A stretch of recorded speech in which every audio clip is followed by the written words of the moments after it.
Hello दोस्तों, मुल्तानी electronics में आपका स्वागत है और आप देख रहे हैं मुल्तानी इलेक्ट्रॉनिक्स।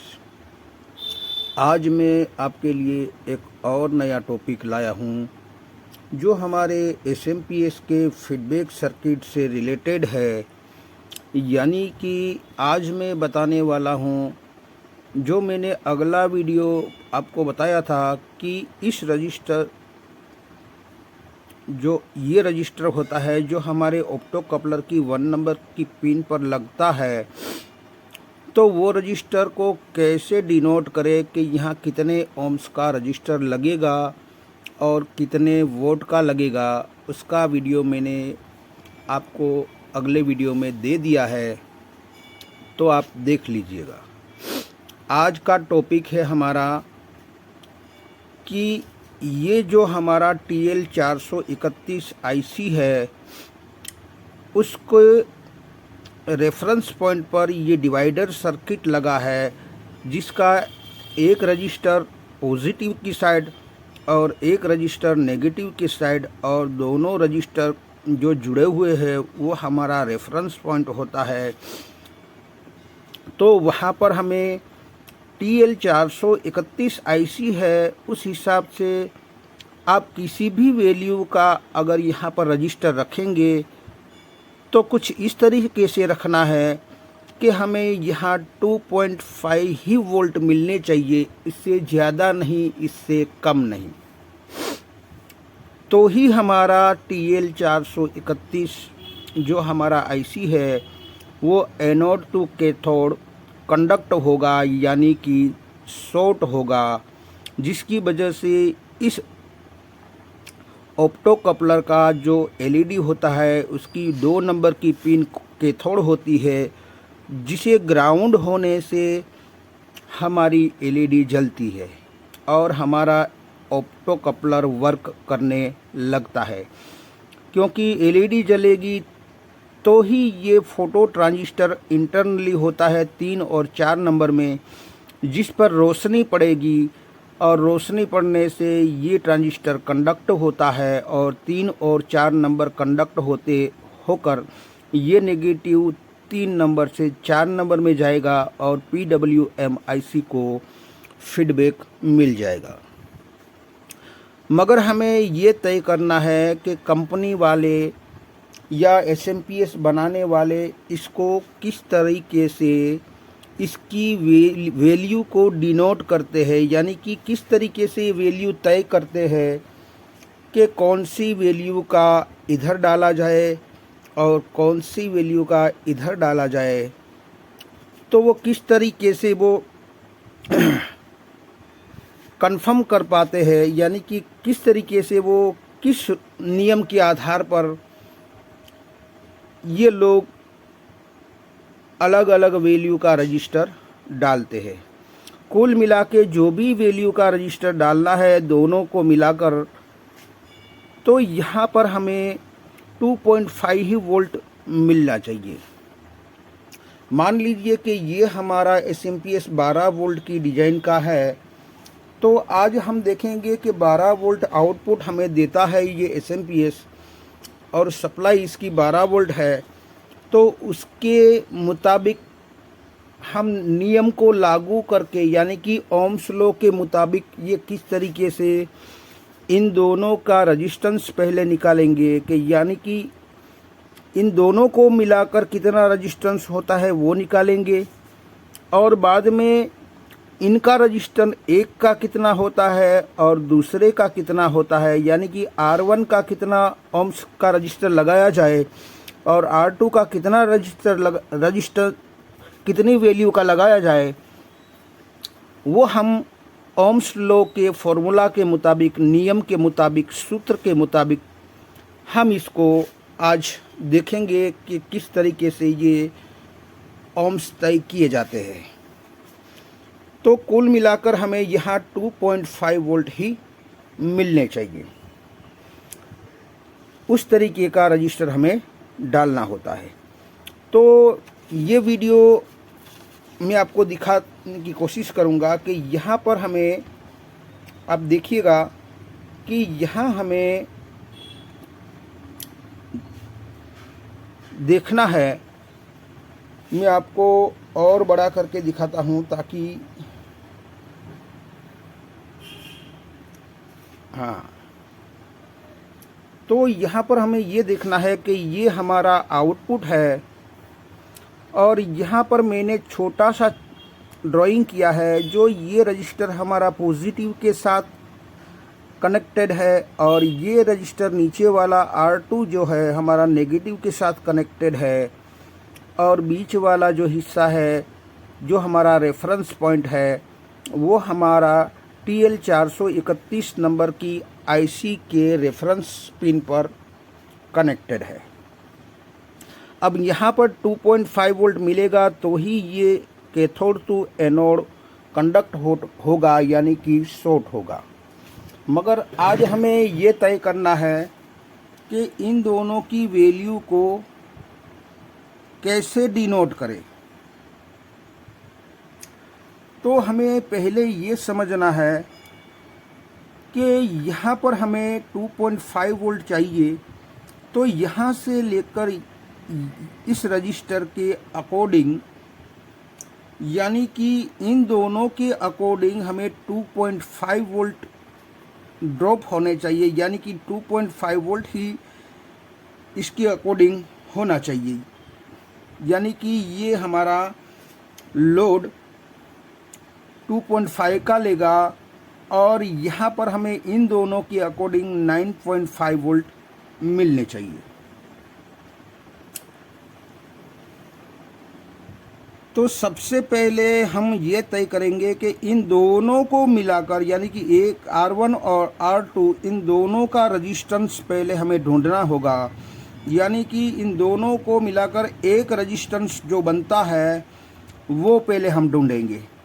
तो यहाँ पर मैंने एक नंबर दर्शाया है जिसमें हमें ओम्स लॉ का एक फॉर्मूला आजमाना होता है कि ये दोनों मिलाकर हम R कहेंगे, यानी कि R बराबर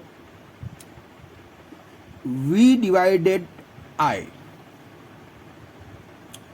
यानी कि हमें ये वाला जो रेफरेंस पॉइंट है वहाँ पर जो हमारा TL 431 नंबर का IC लगा है वो हमें गूगल पर पहले सर्च करना होगा कि हमारा कितना, ये TL 431 हमारा कितना करंट या कितना एम्पियर लेता है। तो गूगल से सर्च करने पर हमें यहाँ पर 5 मिली एम्पियर दिखाता है। यहाँ पर 5 मिली एम्पियर दिखाता है, तो उस हिसाब से 5 मिली एम्पियर मैंने यहाँ पर लिखा है। अब मिली एम्पियर को हमें एम्पियर में कन्वर्ट करना होता है। तो एम्पियर में कन्वर्ट करने के लिए हमें 5 डिवाइडेड 1000 आप कैलकुलेट करोगे तो हमें कुछ इस तरीके से आंसर मिलेगा कि 0.005 एम्पियर मिलेगा। यानी कि मिली एम्पियर से हमने एम्पियर में कन्वर्ट कर दिया है। तो 5 को 1000 से भागना होगा, तब जाके ये हमें आंसर मिलेगा। अब हमें इस सूत्र पर आ जाता है, इस फॉर्मूले पर आ जाता है ओम्स लॉ के, कि हमें R को ढूंढना है। तो हमें क्या करना पड़ेगा, वोल्टेज भागा करंट, यानी कि वोल्टेज को डिवाइड कर दीजिए करंट से। तो यहाँ पर हमें वोल्टेज कितना है हमारा 12 वोल्ट, ये वाला जो हमें आउटपुट में मिलता है वो 12 वोल्ट हमें लगा देना है वोल्टेज की जगह पर। और करंट हमने ढूंढ लिया है ये वाला, जिसको हमने कन्वर्ट कर लिया है 5, यानी कि 0.05 एम्पियर, यानी कि 5 मिली एम्पियर हमारा करंट है। और उसको कन्वर्ट कर लिया है हमने एम्पियर में, यानी कि मिली एम्पियर को एम्पियर में कन्वर्ट करने से कुछ 12 भागा, यानी कि डिवाइडेड 0.005 एम्पियर, इस तरीके से हमें मिलता है।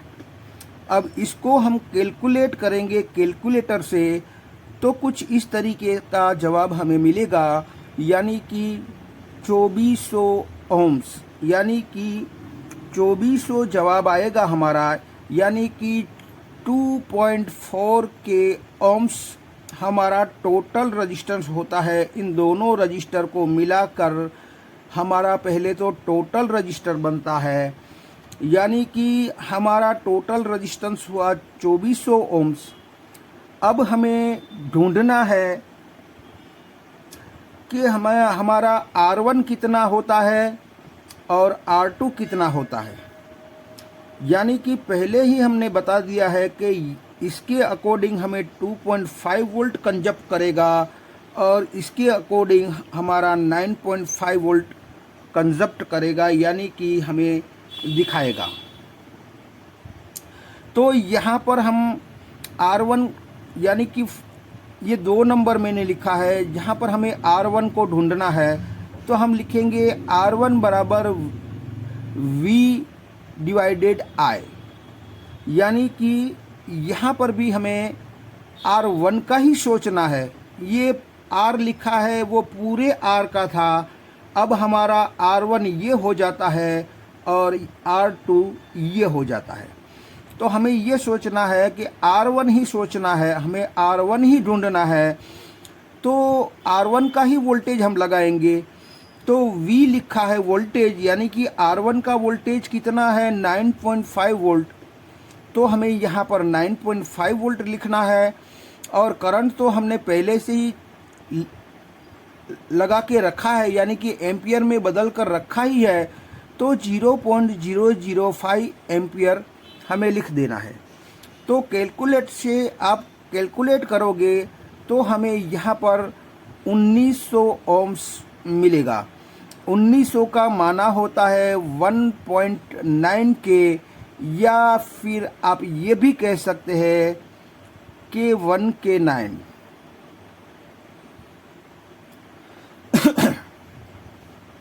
तो यहाँ पर 1.9 के मैंने यहाँ डिनोट करके रखा है, यानी कि हमें इस तरीके से R1 की वैल्यू मिल गई।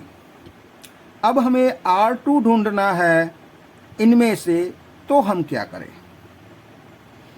तो यहाँ पर हमें यही सोचना है कि R2 हमारा ढूंढना है, तो उसमें भी वही फॉर्मूला जो ओम्स लॉ का है कि अगर हमें रेजिस्टेंस ढूंढना है तो वोल्टेज डिवाइडेड टू करंट, यानी कि कितना करंट लेता है। तो यहाँ पर भी हमें ये देखना है कि R2 का वोल्टेज कितना है 2.5 वोल्ट।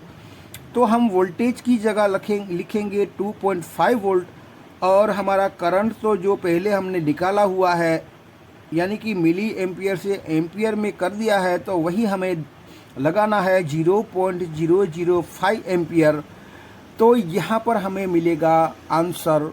अगर कैलकुलेटर से देखोगे तो हमें यही आंसर मिलेगा कि 500 ओम्स। तो यहाँ पर हमने लिखा है R2 में 500 ओम्स। अब इन दोनों को मिला दिया जाए तो हमें ये आंसर मिलना चाहिए। तो अगर इन दोनों को आप मिलाओगे तो हमें 1900 प्लस 500 करोगे तो हमें 2400 आंसर आएगा, यानी कि इन दोनों को मिलाकर 2400 हमारा आया था। अब 2400 में से 1900 इस तरफ रखना है और 500 इस तरफ रखना है, तब जाके हमें यहाँ पर 2.5 वोल्ट मिलेंगे। तो इस तरीके से कंपनी वाले इस रजिस्टेंस को इस तरीके से डिनोट करते हैं और इस तरीके से इसकी वैल्यू को निकालते हैं, ताकि सही तरीके से परफेक्टली तरीके से ये हमें आउटपुट देगा। तो हमें यही ध्यान रखना है कि कौन सी भी वैल्यू डाले, मगर हमारा ये रेफरेंस पॉइंट पर हमें 2.5 वोल्ट ही मिलना चाहिए। अगर 2.5 वोल्ट से कम मिलेगा तो भी नहीं चलेगा और ज़्यादा मिलेगा तो भी नहीं चलेगा, क्योंकि ये हमारा TL431 जो है वो 2.5 वोल्ट से ही काम करता है, यानी कि वो 2.5 वोल्ट मिलेगा तो ही ये कंडक्ट होगा और तो ही ये एनोड टू कैथोड ग्राउंड में जाएगा। तो कुछ इस तरीके से पूरा रजिस्टेंस भी निकाला जा सकता है और एक एक करके, यानी कि इस रजिस्टेंस का भी वैल्यू निकाला जा सकता है और इस रजिस्टेंस का भी अलग से वैल्यू निकाला जा सकता है। और इन दोनों को जब मिलाएंगे तो टोटल रजिस्टेंस के बराबर होना चाहिए। तो आई होप कि ये वीडियो आपकी कुछ समझ में आया होगा। अगर आपकी कुछ समझ में आया है तो मेरी चैनल को लाइक कीजिए, सब्सक्राइब कीजिए, बेल आइकन को प्रेस कीजिए और खुश रहिए। शब्बा खैर।